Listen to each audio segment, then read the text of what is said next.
धर्मादाय रुग्णालयांचा काळा बाजार। नमस्कार, मी रेणुका नाडकर आणि आपण पाहताय समर्थन लाईव्ह। दीनानाथ मंगेशकर धर्मादाय रुग्णालयाच्या दुर्घटनेनंतर सेवेच्या नावाने सवलती मिळवून धंदा करणाऱ्या संस्थांचा शोध घेऊन सरकार आणि शासन त्यावर कारवाई करणार का, हा खरा अनुत्तरित असलेला प्रश्न आहे। दीनानाथ मंगेशकर धर्मादाय रुग्णालयाप्रमाणे राज्यात अशी अनेक धर्मादाय रुग्णालये आहेत ज्याची स्थापना सेवा करण्यासाठी सेवाभावी संस्थेच्या माध्यमातून झाली, परंतु त्या संस्था प्रत्यक्षात खरंच सेवा म्हणून रुग्णालय चालवत आहेत का याचा शोध घेण्याची तयारी सरकार आणि शासनाने अद्याप दाखवलेली नाही। आतापर्यंत पुण्यातील दुर्घटनेत दोषी कोण, रुग्णालयाचं काय चुकलं, मयत रुग्णाच्या नातेवाईकांचं काय चुकलं याची चर्चा होत राहील, परंतु सरकार आणि शासन दुर्घटनेनंतर अद्याप या विषयावर ठोस भूमिका घ्यायला तयार नाही। दीनानाथ मंगेशकर धर्मादाय रुग्णालय प्रशासनाच्या हलगर्जीपणामुळे एका गर्भवती महिलेला आपला जीव गमवावा लागला। या घटनेमुळे विविध पक्ष आणि संघटनांनी रुग्णालयाबाहेर जाऊन आपला आक्रोश व्यक्त केला, घोषणा देत निषेध नोंदवला, तर दुसरीकडे आक्रमक महिलांनी रुग्णालयाबाहेर आंदोलन केले आणि संबंधित डॉक्टरांच्या कार्यालयाची तोडफोडही केली। मयत गर्भवती महिलेला न्याय मिळवून देण्यासाठी सामान्य जनता पेटून उठली आहे। सरकार मात्र तशी कोणत्याही प्रकारची भूमिका घेताना दिसत नाही।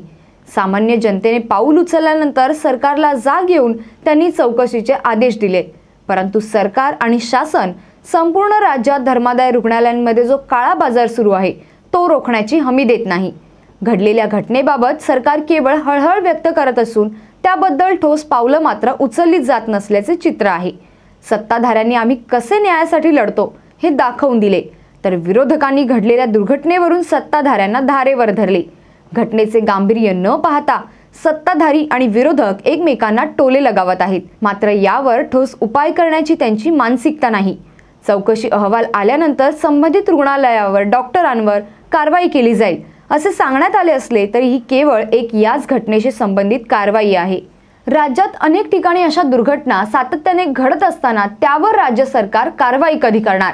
भविष्यात अशा दुर्घटना घडू नयेत म्हणून सरकारने आतापर्यंत कोणती योजना आखली? याबाबत सरकारचे धोरण असले तर त्यांच्या अंमलबजावणीसाठी सरकारची काय भूमिका आहे, असे अनेक प्रश्न अद्यापही निरुत्तरित आहेत। प्रत्येक वेळी शासनाच्या हलगर्जीपणामुळे असे नाहक बळी गेल्यानंतरच सरकारला त्या घटनेपुरती जाग येणार का?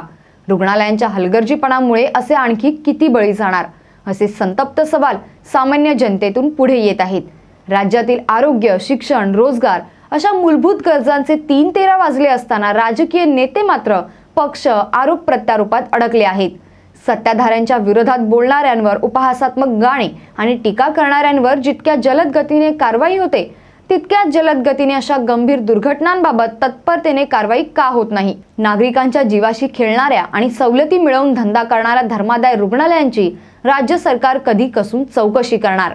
दीनानाथ मंगेशकर धर्मादाय रुग्णालयात घडलेली आणि माध्यमांसमोर आलेली ही केवळ एक दुर्घटना आहे आणि अशा अनेक दुर्घटना रोज राज्यातील वेगवेगळ्या भागात घडून गेल्या आहेत ज्या माध्यमांसमोर आल्या नाहीत। भविष्यातही अशाच दुर्घटना घडत राहणार आहेत। त्यामुळे राज्य सरकारने अशा सेवाभावी संस्थांचे सोंग घेऊन धंदा करणाऱ्या रुग्णालयांची चौकशी करून समिती स्थापन करून कारवाई करणे गरजेचे आहे। अन्यथा भविष्यात राज्य सरकारच्या अशा हलगर्जीपणामुळे सामान्य जनतेचे नाहक बळी जात राहतील। या संपूर्ण प्रकरणाबाबत तुम्हाला काय वाटतं? तुमचं मत कमेंटद्वारे आम्हाला नक्की कळवा आणि अशा विविध विषयांवरील सविस्तर तपशील जाणून घेण्यासाठी समर्थन लाईव्हला सबस्क्राईब करा आणि बेल बटन दाबा। धन्यवाद।